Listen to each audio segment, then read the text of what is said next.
They said the binding was a threshold. They said it like a warning, like a mercy, like something that could be prepared for. No one told Serethi Voss that crossing a threshold means the room you came from is gone. She stood in the Sunken Archive, and the archive stood back.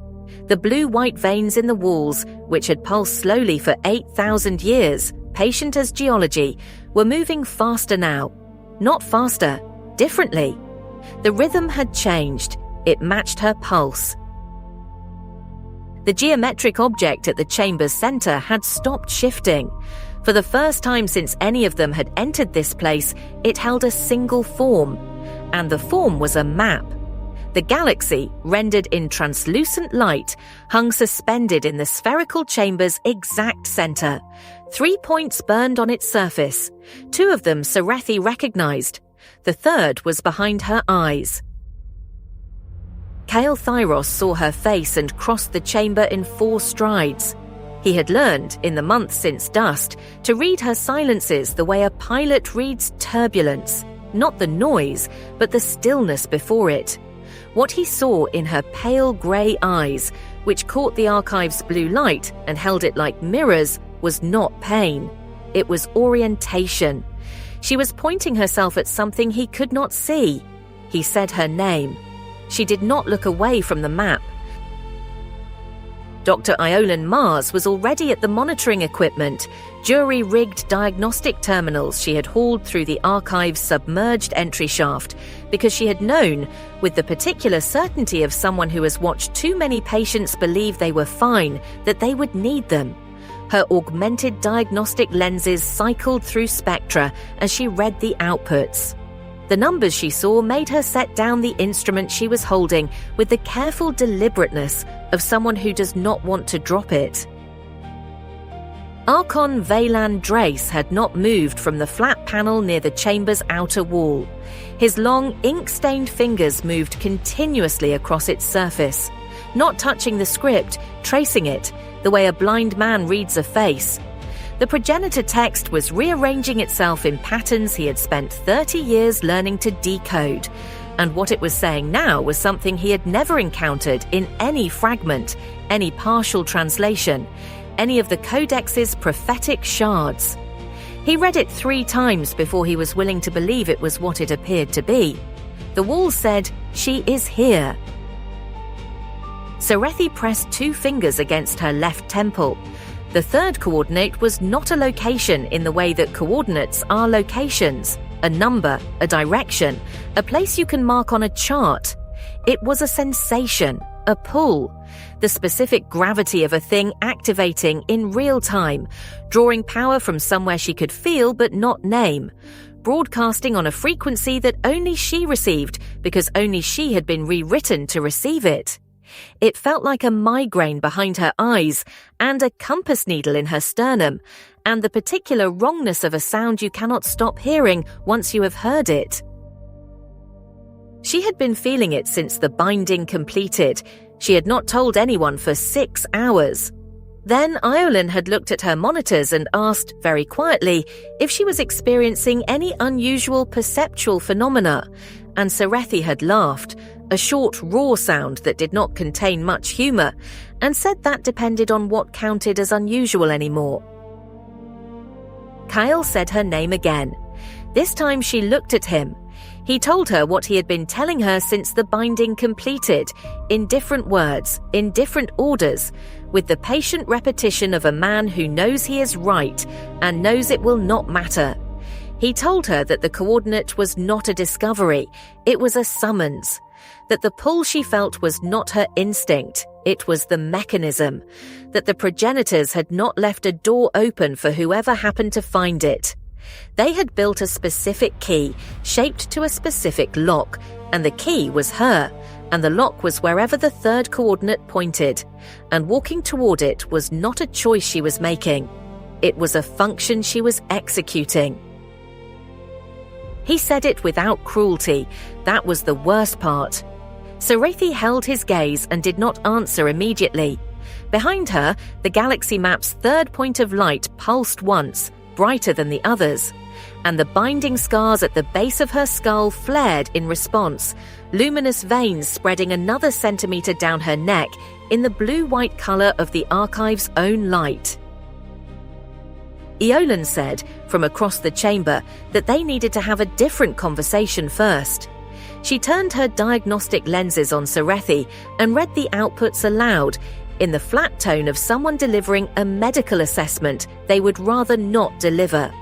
The binding scars were not static. They were not a mark of what had happened. They were an ongoing process. The integration of Serethi's neural architecture into a progenitor relay lattice was continuing, accelerating, rewriting baseline cognition at a rate that Eolan could measure but could not stop. The question was not whether Serethi moved toward the third coordinate. The question was what happened to Serethi's ability to make that choice if she waited long enough for the integration to complete without her input. The room was quiet after that, in the way that rooms are quiet when everyone in them is doing the same arithmetic. Valan spoke without turning from the panel. He said the script on the walls was not a set of instructions.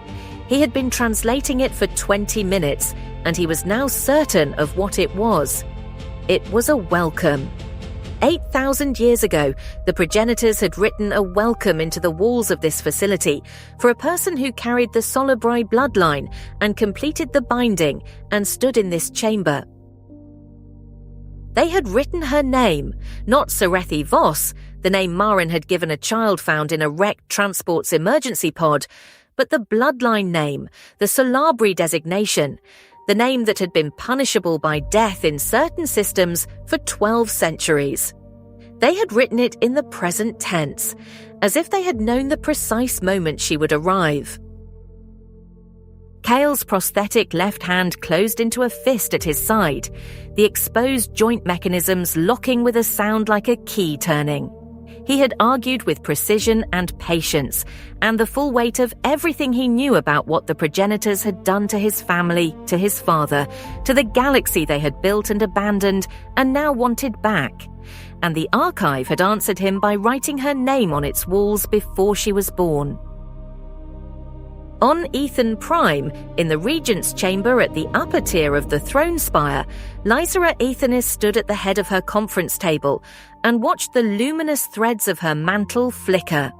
The star map woven into the white carbon weave was responding to something, not a territory lost, not a system going dark, but a cascade of activation signals moving through progenitor-derived infrastructure across the sector in a pattern she had never seen. Canal systems on Jessard pulsing, transit nodes on 3 death worlds lighting up, the throne spire itself emitting a resonance pulse that had cracked 2 viewport panels in the tier below, and sent her senior staff reaching for their ears. She did not reach for her ears. She stood at the head of the table and looked at the pattern and understood that something had changed at a level below politics, below military strategy, below anything her authority could address. She called for her fleet commanders anyway, because that was what you did when the ground shifted. You found out what you still had to stand on. In the cramped cockpit of a battered civilian cargo shuttle, Vex Karen's encrypted transmission had arrived on Kael's jury-rigged secondary terminal in Quire Cipher. He was not in the shuttle, he was in the archive. The terminal received it anyway, queued it, waited. When he finally read it, standing in the corridor outside the spherical chamber with the archive's blue-white light painting half his face, he read it twice. Then he walked back into the chamber and told Serethi what it said. The facility activating in real time, the one she could feel, it was not in uncharted space. It was at coordinates that appeared on no official chart, no house navigation record, no Quire intelligence file, but they matched the third point of light in the archive's galaxy map exactly. And Vex's analysis of the activation signature said it had been running its startup sequence for approximately 6 hours. Serethi had completed the binding approximately 6 hours ago. Serethi stood at the edge of the spherical chamber's doorway. the one that faced the archive's outer corridor, the one that faced the direction of the submerged entry shaft, the direction of the shuttle, the direction of whatever came next. And she looked at the galaxy map behind her. The third point of light burned. The binding scars at the base of her skull burned with it. Kael stood beside her and said nothing. He had said what he had to say. He was still there. That was its own kind of argument. And Serethi knew it, the same way she knew the coordinate, the same way she knew the rhythm of the archive's pulse. Not as information, but as weight. Serethi turned back to the map. She looked at the third point for a long time. Then she said what she had been thinking since the moment the coordinate first ignited behind her eyes. Since the moment she had understood, with the particular clarity of someone whose perception has been permanently altered, that Kael was right.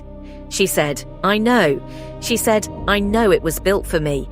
I know the pull is the mechanism. I know walking toward it is what I was made to do." She said, "I have been made into a great many things without being asked. The progenitors are not the first." And then she said the thing that Kael had not expected, that Valen had stopped writing to hear, that Ireland had looked up from her instruments for. She said, "Knowing a door was built for you does not tell you what is on the other side, and I intend to find out." The archive's walls pulsed once, a single deep resonance that moved through the floor and into the bones of everyone standing in the chamber. The third point of light on the galaxy map held steady. It did not dim. It did not beckon. It simply waited the way old things wait, with the patience of something that has already accounted for every possible answer. Somewhere across the sector, a facility continued its startup sequence. Somewhere above, Lysera's fleet began to move. Somewhere in the dark between stars, the galaxy's infrastructure pulsed with a rhythm it had not used in 8 millennia. Canal systems and transit nodes, and the deep bones of worlds that had forgotten what they were built on, all of them answering a signal that had been waiting for a voice. And in the Sunken Archive, in the blue-white light of a room that had written her name on its walls before her bloodline had a name to write, Serethi Voss stood at the threshold and chose to know what she was walking into before she walked. That was the thing the progenitors had not planned for. Not the refusal, she was not refusing. The asking. 8,000 years of architecture, and they had never built a conduit who thought to ask the question first. The galaxy waited, as it had waited for 8,000 years, for the person standing in its oldest room to decide what kind of story this was going to be. The third coordinate burned behind her eyes. The facility at the end of it continued its startup sequence, patient and inevitable, drawing power from sources older than any civilization that had ever named a star. And Serethi Voss stood at the edge of it all, not yet moving, not yet still, holding the question in both hands like something she had found in the wreckage, and was not yet certain was safe to carry.